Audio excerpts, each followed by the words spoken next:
تعلیم کی کمی کا ہے کہ ہم نے تعلیم کو توجہ نہیں دی، اس کی وجہ سے پھر پاپولیشن ایکسپلوژن ہوا. مثلا ہماری آبادی جو تھی 47 میں 32.5 ملین تھی، اور مشرقی پاکستان کی آبادی ہم سے زیادہ ہوتی تھی. اب جو ہے ان کی آبادی 17 کروڑ اور ہماری 25 کروڑ ہے، اور ہم ان کو تانے دیا کرتے تھے کہ انہیں کچھ نہیں آتا سوائے بچے پیدا کرنے کے. تو کیسے ہوا یہ؟ بنگلہ دیش ہم سے صرف پاپولیشن کنٹرول میں ہی نہیں، باقی بھی میدانوں میں ہم سے کافی آگے نکل گیا. ہم اب صرف بچے پیدا کرنے میں آگے نہیں ہیں، بچے کو مارنے میں بھی آگے ہے. ہماری بنگلہ دیش سے انفنٹ اور چائلڈ مورٹیلٹی ریٹ بھی زیادہ ہے.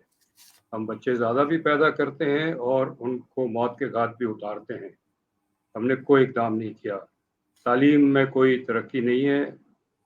میں 40 سال سے پڑھا رہا ہوں اور ہر سال مجھے اپنا سٹینڈرڈ گرانا پڑتا ہے، کیونکہ جو بچے آتے ہیں بی اے اور ایم اے لیول میں، انہوں نے پہلے کچھ نہیں پڑھا ہوتا، صرف ڈگری لے کے آئے ہوتے ہیں، سرٹیفکیٹ لے کے آئے ہوتے ہیں، اور جو چیز ہم ازیوم کرتے ہیں کہ یہ تو ان کو آتا ہوگا، اس سے آگے لے جائیں، وہ کہتے نہیں ہم نے تو نہیں سنا اس کے بارے میں.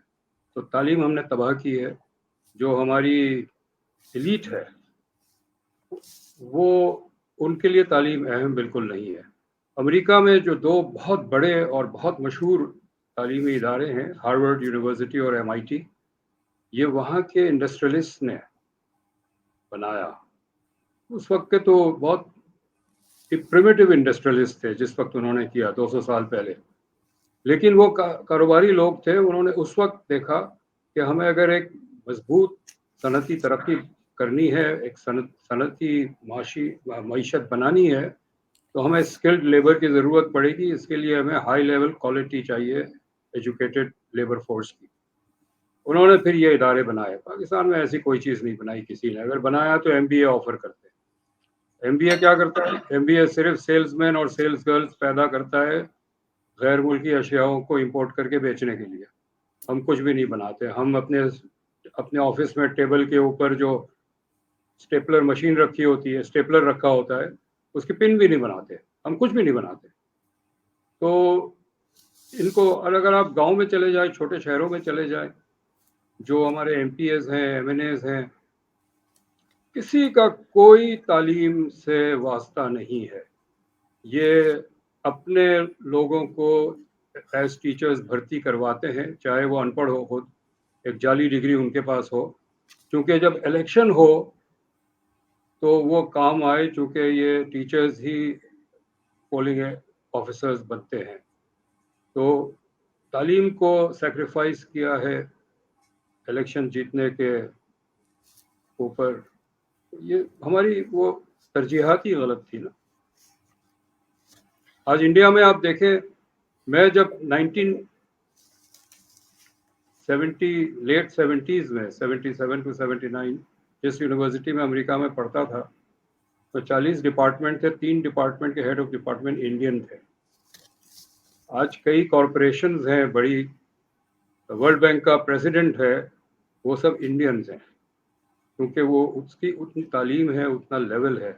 کوئی پاکستانی وہاں نہیں ہے. دبئی آپ چلے جائیں، پاکستانی مزدور تو ہے، لیکن کوئی بڑا بزنس ہاؤس نہیں ہے پاکستان. تو ہم نے اس ملک کو 75 سال میں، ہماری ایلیٹ بڑی پیسے ہے. ہماری ایلیٹ کے پاس اتنے پیسے ہیں کہ وہ راکفیلر سے کمپیٹ کر سکتے ہیں کنزمپشن میں اور ایکسپینڈیچر میں. لیکن تعلیم، علم، تدریس یہ ہماری قدروں کا حصہ نہیں رہا ہے. کیسر صاحب، ہم جو ہے IITs جیسے ادارے جو ہے، انڈین انسٹیٹیوٹس آف ٹیکنالوجی جیسے کوئی نہیں بنا سکے، یا Tata institute of fundamental research جیسا کوئی ادارہ ہم نے نہیں بنایا. تو کیا ہماری ایلیٹ کو پتہ نہیں تھا؟ یہ کیا تھا مسئلہ؟ کیا تھا؟ ہمارا میڈیا بھی کبھی اس طرف توجہ نہیں دیتا کہ ہمیشہ وہ کمپیریزن ایک کرتے ہیں، اچھا جی انڈیا کے پاس جو ہے اگر 14 لاکھ فوج ہے تو ہمارے پاس 7 لاکھ تو ہونی چاہیے، اگر ان کے پاس 5000 ٹینک ہیں تو ہمارے پاس 2500 تو ہونے ہی چاہیے. تو تعلیم میں وہ نہیں کبھی کہتے کہ اگر وہاں پہ 10,000 انجینئرز پیدا ہو رہے ہیں ہر سال اچھی کوالٹی کے، تو ہمارے ہاں 5,000 تو ہونے ہی چاہیے. تو اس طرف ہمارا رجحان نہیں ہے. یہ ہماری اجتماعی قدروں کا حصہ نہیں ہے نا. میں ایک یہاں کراچی میں ایک بہت ایلیٹ اسکول ہے, بہت مطلب اس میں امیر کے امیر جو ہوتے ہیں ان کے بچے پڑھ سکتے ہیں. وہ شفٹ ہوا ایک علاقے سے دوسرے علاقے. پھر بعد میں U S embassy, U S consulate shift ہو رہا تھا تو ان کو اس کے ساتھ زمین دی گئی. تو بچوں کے والدین نے پروٹیسٹ کیا کہ امریکن ایمبیسی پہ تو اکثر بام بلاسٹ ہوتے رہتے ہیں تو ہمارے بچوں کو خطرہ ہے. تو انہوں نے ایک مظاہرہ کیا اپنے ہی اسکول کے آگے. صبح 8 بجے آئے سارے, مرسیڈیز اور پجیرو اور ہائی کلاس ٹویوٹا میں بیٹھ گئے, اور میں دیکھنے کو گیا کہ کس قسم کا ہے. تو سب اپنی گاڑیوں میں بیٹھے رہے ایئر کنڈیشن چلا کے. 10 منٹ کے لیے باہر نکلے, اپنے پلے کارڈ اٹھائے, پھر بیٹھ کے چلے گئے. یہ ہماری اشرافیہ ہے. اور پروٹیسٹ صرف اس لیے کیا کہ ان کے اپنے بچوں کو خطرہ تھا. کراچی میں ہر ہفتے ایک بچہ اوپن مین ہول میں گر کے ڈوب کے مر جاتا ہے, کسی کو کوئی پرواہ نہیں ہوتی. ہم کسی پارٹی وارٹی میں جاتے ہیں, وہاں ذکر ہو جاتا ہے کہ جی آج یہ خبر آئی ہے, اس کے بعد کہتے ہیں اچھا جی ایک کافی اور ہو جائے.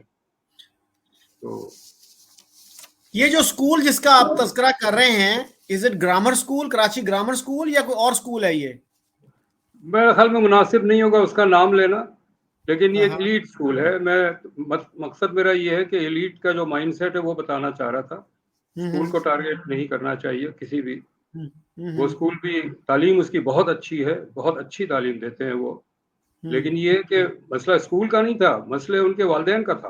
اور ایک اور ایسا قصہ سنا ہماری ایلیٹ کا. ایک اور بہت اچھی اسکول ہے, ایلیٹ اسکول ہے, جس میں کوئی پرنسپل نے, کوئی نئی پرنسپل آئی, اس نے کہا کہ جی یہ ہمارا ایک اور اسکول ہے جس میں یہ غریب کے بچے پڑھتے ہیں جو موسٹلی یہ صفائی کرتے ہیں اس فیملی کے.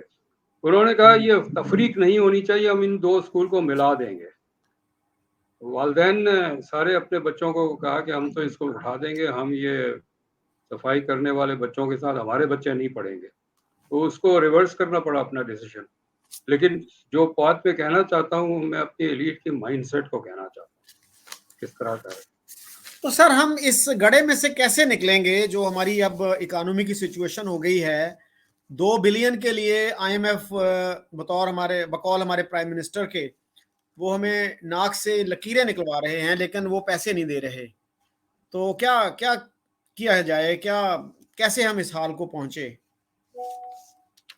کہ شروع سے پہلے دن سے تقریباً سمجھ لیں 5 سال تک ہم امریکہ کے ایک ذیلی ریاست بنے رہے ہیں.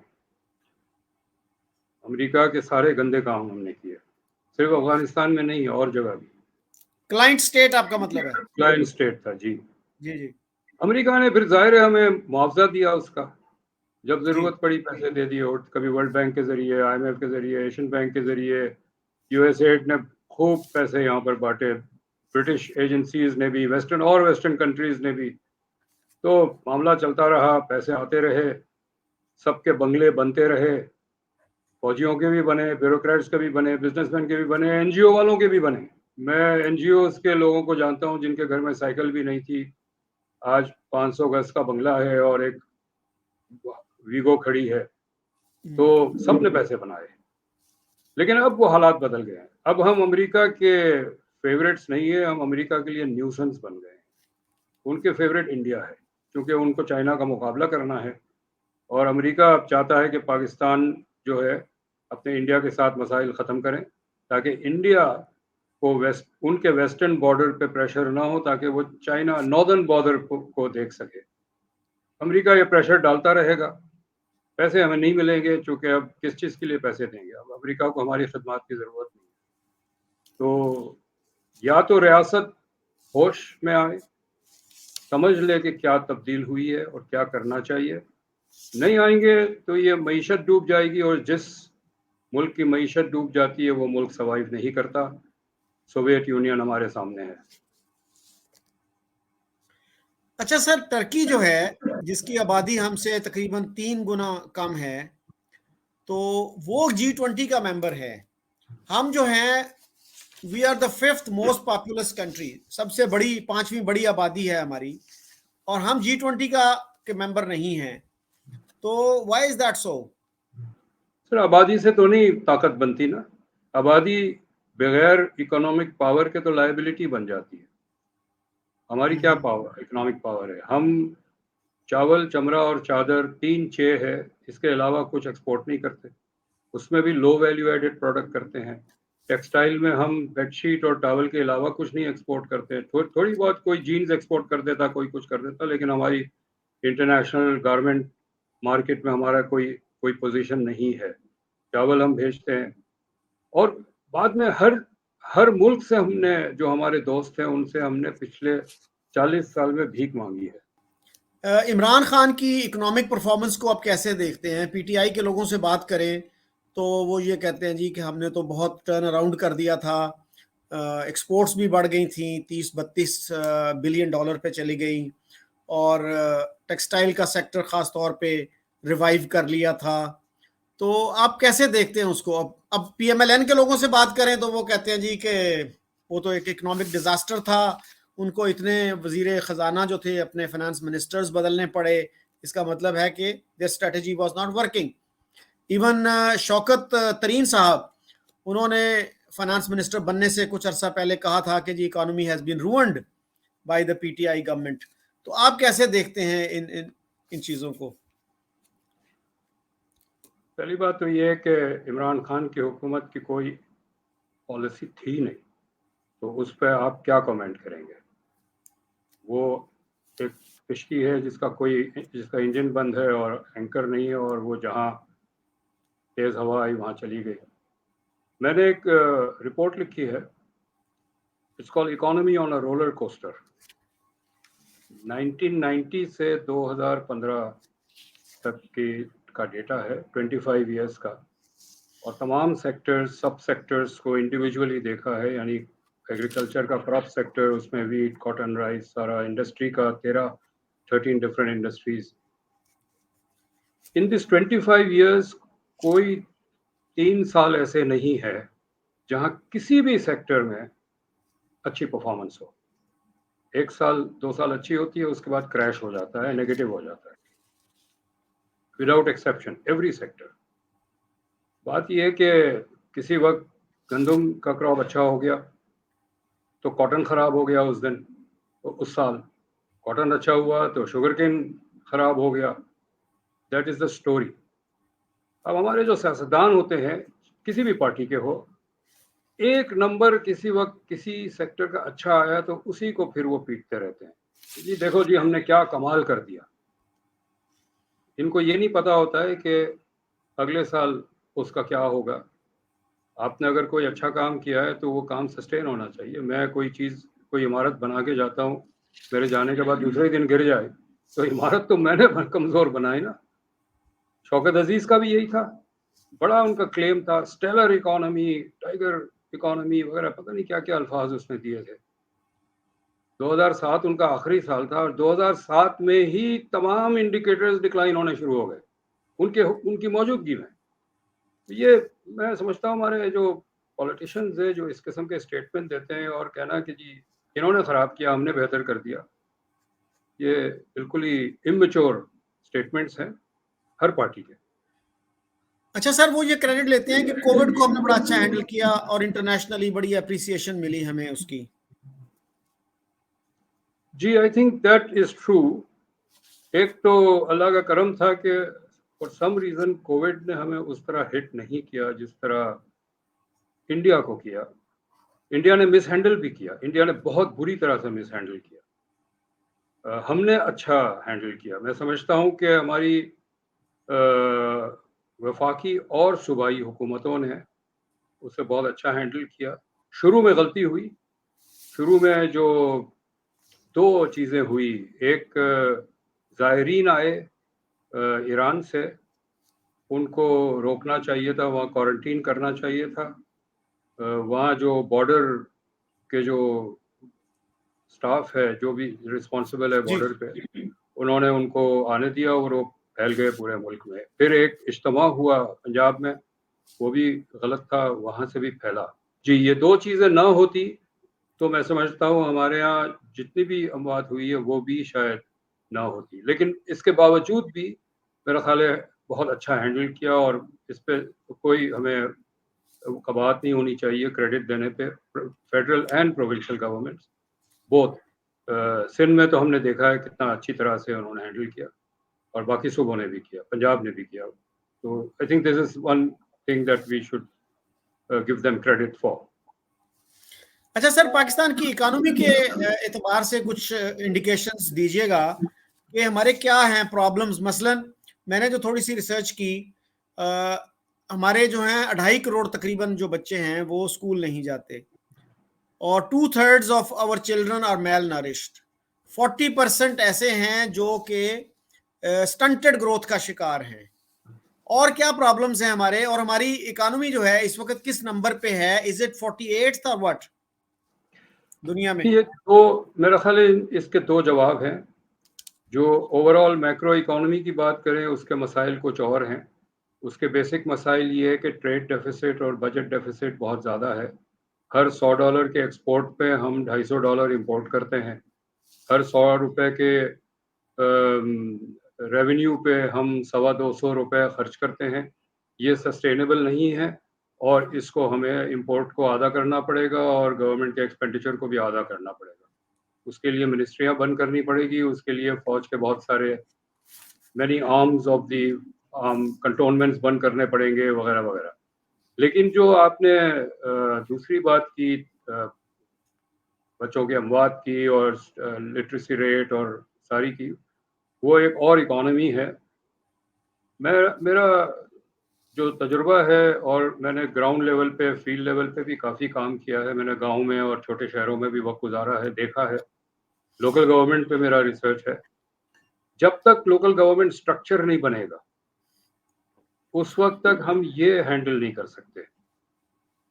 ایک چیف منسٹر پروونشل کیپٹل میں بیٹھا ہوا 1 لاکھ گاؤں کو نہیں ہینڈل کر سکتا, یہ ناممکن ہے.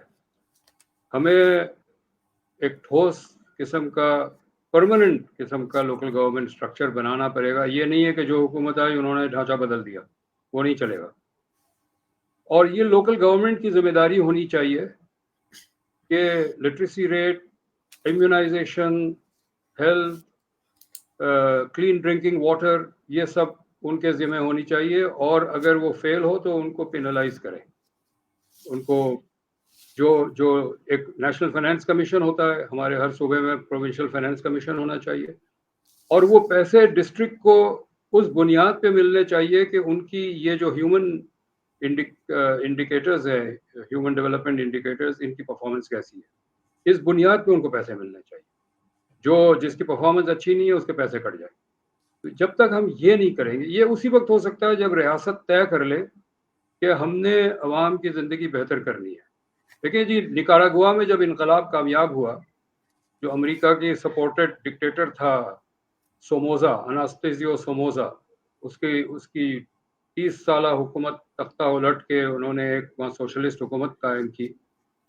تو 15 مہینے میں, صرف 15 مہینے میں انہوں نے لٹریسی ریٹ جو ہے وہ 45% سے 85% پہ لے گئے, کیونکہ اس ریاست کا مقصد تھا کہ ہم نے سب کو پڑھانا ہے.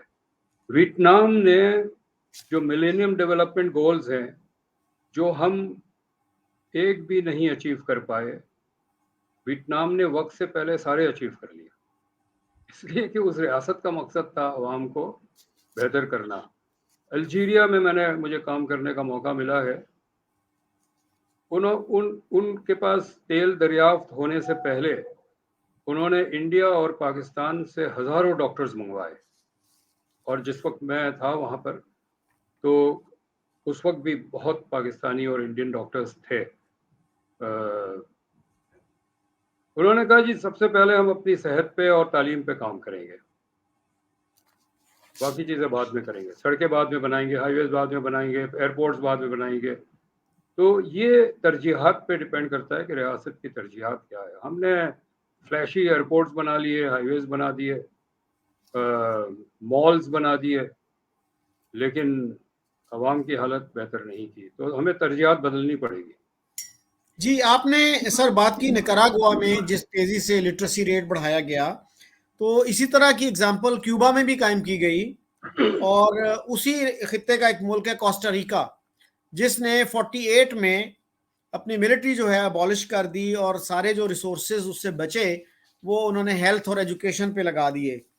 تو سر ہمارے ہاں جو کہا جاتا ہے کہ ہم جو ہے نا ہم ایک ٹف نیبرہڈ میں رہتے ہیں، اور انڈیا جیسا جو ملک ہے ہمارا نیبر وہ ایک ایگزسٹینشیل تھریٹ ہے۔ کیا اس میں ہمیں کوئی اپنے پیراڈائم شفٹ لانے کی ضرورت ہے ہماری فورن پالیسی کو؟ ہمارے ریٹائرڈ امبیسڈر جو ہیں وہ تو اب بھی جو ہے یہی بات کرتے ہیں، کچھ ان میں سے یوٹیوبرز بھی ہیں، وہ یہی کہتے ہیں کہ نہیں، انڈیا کے ساتھ ہمارے تعلقات بہتر نہیں ہو سکتے جب تک کہ ہمارے اطمینان کے مطابق، ہمارے سیٹسفیکشن کے مطابق وہ کشمیر کا مسئلہ حل نہیں کر دیتے۔ تو اس کشمیر کے ساتھ ہماری اوبسیشن جو ہے، اس نے کیا ہماری اکانومی کو تباہ نہیں کر دیا، ہمارے معاشرے کو جو ہے اتنا نقصان نہیں پہنچایا؟ تو کیا ہم کوئی کاسٹ بینیفٹ انالیسس کر سکتے ہیں، کچھ فریش تھنکنگ کر سکتے ہیں، نہیں کر سکتے؟ چلیں ان کی بات مان لیتے ہیں، کہ بات مان لیتے ہیں کہ انڈیا ایک بڑا ایول امپائر ہے، اور ان کے ساتھ آپ جتنی مرضی دوستی کرنے کی کوشش کریں وہ ہمیں تباہ کرنے کی کوشش کرے گا۔ تو ہمیں ایک بہت بڑی فوج چاہیے، چاہے بچے ہمارے بھوکے ہو لیکن فوج ضرور چاہیے، مان لیتے ہیں اس کو۔ لیکن اب جو جنگ ہے نا، وہ جنگ ہتھیاروں سے اور بازو سے نہیں لڑی جاتی، جنگ ٹیکنالوجی سے لڑی جاتی ہے۔ اس وقت یوکرین میں یہ ثابت ہو گیا کہ ہم نے ایک بم روانہ کیا انڈیا کی طرف، ایک میزائل روانہ کیا، وہ ٹیکنالوجی سے اس میزائل کا رخ بدل دیں گے۔ یہ جو ڈرون ٹیکنالوجی آئی ہے وہ مطلب اب ٹیکنالوجی کی وار ہے۔ ہمارے پاس کتنی کیپیسٹی ہے ٹیکنالوجی کی، اور انڈیا کے پاس کتنی ہے؟ انڈیا نے سیٹلائٹ بھیجا ہے اسپیس میں، انڈیا، ہم تو ہوائی جہاز بھی اب اڑانے کے قابل نہیں رہے، ہمارے پاس تیل نہیں ہے۔ ابھی خبر آئی تھی 2-3 دن پہلے کہ جو ایویشن سکولز ہیں انہوں نے اپنے فلائٹس گراؤنڈ کر دیے ہیں چونکہ پیٹرول نہیں ہے ان کے پاس۔ میں نے ایک ٹویٹ بھی کیا کہ اگر یہی حال ایئر فورس کا ہوگا تو کیا بنے گا۔ تو اگر ہمیں انڈیا سے یا کسی اور سے مقابلہ کرنا ہے تو ہمیں ہائی لیول ایجوکیشن اور ہائی لیول ٹیکنالوجی میں انویسٹ کرنا چاہیے، اور صرف یونیورسٹی میں انویسٹ کرنے سے نہیں چلے گا۔ جو بچہ پرائمری اسکول میں تعلیم اچھی حاصل نہیں کی ہے وہ یونیورسٹی جا کے کیا کرے گا؟ تو اسپورٹس میں آپ دیکھیں، ہم اسپورٹس میں کیوں مارے جاتے ہیں؟ ایک سرٹن سٹیمنا چاہیے اسپورٹ میں کھیلنے کے لیے۔ بچپن میں جس کی نیوٹریشن اچھی نہیں رہی ہے بڑا ہو کے اسپورٹس مین بنتا ہے، لیکن اس کے پاس سٹیمنا نہیں ہوتا، وہ یورپین اور چائنیز اور دوسرے جو ہوتے ہیں اس میں یہ کمپیٹ نہیں کر پاتے، چونکہ ہماری سٹیمنا نہیں ہوتی ہمارے لوگ۔ یہی حال وہ ہے۔ اگر ہم نے جنگ لڑنی ہے تو جنگ تو اب ٹیکنالوجی سے لڑی جائے گی۔ امریکہ کسی چھوٹے سے شہر میں بیٹھ کے افغانستان پہ ڈرون اٹیک کرتا تھا اور اپنے جس کو مارنا ہوتا تھا مار دیتے تھے۔ وہ صرف اپنی اسکرین پہ کی بورڈ پہ گیم کھیلتا تھا اور جنگ لڑتا تھا پوری دنیا میں۔ تو پاکستان کی جو اتنی بڑی فوج ہے، بڑی بہادر ہے، ہم خراج تحسین پیش کرتے ہیں اس بہادر فوج کو، لیکن یہ صرف دیکھتی رہ جائے گی۔ اندازہ لگائے کہ اگر ہماری فوج وہ مغلوں والی فوج ہوں، تلوار لے کر ہم جائیں سرحد کی طرف، اور ان کے پاس رائفلز ہو، تو یہ ان ایکول کمبیٹ ہے۔ اس وقت ہم ان ایکول کمبیٹ کریں، ہماری جتنی بھی ڈیفینس کی پریپیئرڈنیس ہے وہ سمجھ لے بے معنی ہو گئی ہے۔ ہمارے پاس توپ ہے، ہمارے پاس فوجی ہے، ہمارے پاس فائٹر پلینز ہے، لیکن یہ they can be grounded by technology۔ تو ہمیں یہ پورا جو ڈیفینس کی اسٹریٹجی ہے وہ بھی ہمیں ریوزٹ کرنے کی ضرورت ہے۔ میں تو یہی حیران ہوتا ہوں کہ ہمارے جو امبیسڈرز ہیں انڈیا میں جو رہے ہیں، ان کو تو آ کے یہاں پہ ہمیں اس بات پہ الرٹ کرنا چاہیے تھا کہ بھئی تم کتنا پیچھے رہ گئے ہو اور انڈیا کتنا آگے نکل گیا ہے۔ ان میں سے کوئی ایسی بات نہیں کرتا، وہ سارا جو سٹینڈرڈ نیریٹو ہے اسی پہ ڈٹے ہوئے ہیں۔ وہ جو 75 سال سے ہمارا ہے کہ بس کشمیر جب تک نہیں ملتا